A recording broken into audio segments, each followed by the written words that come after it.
مری لولر گزارشگر ویژه سازمان ملل در مسائل حامیان حقوق انسان بار دیگر از سرنوشت فعالان افشرده پامری، رهبر سازمان غیر دولتی قانون و ناموس، حامی حقوق الفت خانم محمدشاه و رهبر انجمن حقوقشناسان پامیر ادوکات منوچهر خالقنظرов اظهار نگرانی کرد.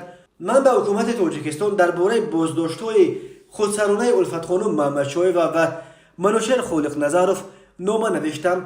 من از تحولات مربوط به این قضیه در تشویشم و به ارتباط با حکومت در این موضوع ادامه خواهم داد، نوشته است مری لولر روز 21 اکتبر سال 2022 در توییتر.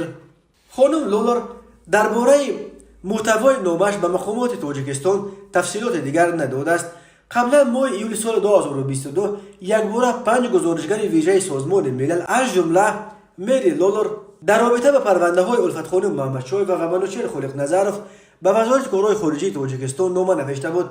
آنها در آن نامه از بازداشت‌های خودسرانه این دو فعال اقلیت پامری و اتهامات به ضدشان اعلام شده، همچنین از تصمیم زدن مور مخفی به این وسیله برای جامعیت دستنورس کردن مواد پرونده های ضد فعالان پامری اظهار نگرانی کرد و این را مخالف به معیارهای بین المللی در مورد کفالت دادگاه‌های عادلانه نامید. در نامه گزارشگران سازمان ملل از استفاده بیش از نیرو از جانب مقامات در ولایت مختار کوهستان بدخشان نیز اظهار تشویش کرده میشد. در نامه گزارشگران سازمان ملل برخی تفصیلات چگونه حبس شدن محمدشاه و خالقنظرov نیز ذکر شده است. گفته می شود که روز 7 ماه سال 2022 وزارت کارهای داخلی تاجیکستان محمدشاه را به دست داشتن در تشکیل تظاهرات یک روز قبل در خاروق عیبدار کرد. محمدشاه این را رد کرد و به ژورنالیستان گفت که او در روز آن اعتراض در خانه‌اش در دوشنبه قرار داشت. همان روز نفران لباس ملکی در تن به 4 ژورنالیست در پی مصاحبه‌هایشان با محمدشاه و حمله آورده ویدیو کامera و تلفن‌های آنها را کشیده گرفتند. بعد شکایت ژورنالیستان وزارت کارهای داخلی در رابطه با این حمله تحقیق را سر کرد، ولی تا حال یگان نفر دست داشته در حمله به ژورنالیستان را نیافتند.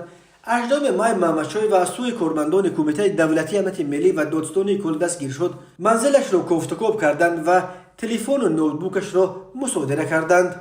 19 ماه به ضد محمدشاه و بر اساس ماده 307 با اتهام دعوت‌های عمومی به سرنگون کردن ساخت کانستیتوسیونی عیب اعلام کردند.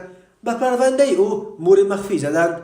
به این دلیل محاکمه او پشت درهای بسته خواهد گذشت و ادوکاتش هم درباره این پرونده صحبت کردن نمیتواند.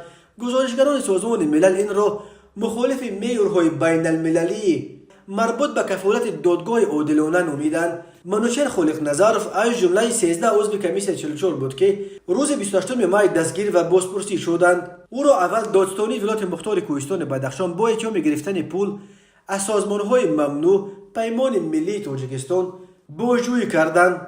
او را اول دادستانی ولایت مختار کوهستان بدخشان با اتهام گرفتن پول از سازمان‌های ممنوع به مثل پیمان ملی تاجیکستان عیبدار کردند، ولی سپس او را به بازداشتگاه وزارت کارهای داخلی و 6 ایون از خاروق به دوشنبه برده در بازداشتگاه کمیته دولتی امنیت ملی جای کردند. خالقنظرov بر اساس ماده 187 به اشتراک در فعالیت سازمان جنایی عیبدار می شود و به او تا 12 سال زندان تهدید می کند. معلوم نیست که آیا او به ادوکات دسترسی دارد یا نه. اعتراضات در خاروق و روشان 14 ماه سال 2022 با طلب تحقیق پرونده بعد بازداشتش به طور مرموز کشته شدن لیدر محلی گلبدین زیابکوف آغاز یافت. 18 ماه وزارت کارهای داخلی از شروع عملیات ضد تروریستی در ولایت مختار کوهستان بدخشان خبر داد. در جریان سرکوب اعتراضها 10 نفر کشته و زخمی شدند. به گفته فعالان بیش از 200 کس دستگیر شدند. دادستانی کل تاجیکستان اخیراً هلاکت 32 نفر و از جمله 29 نفر از تظاهرگران را در بدخشان تصدیق کرد و گفت پرونده های 109 نفر علیه به دادگاه رفته، حکم 77 نفر آنها علیه اعلام شده است.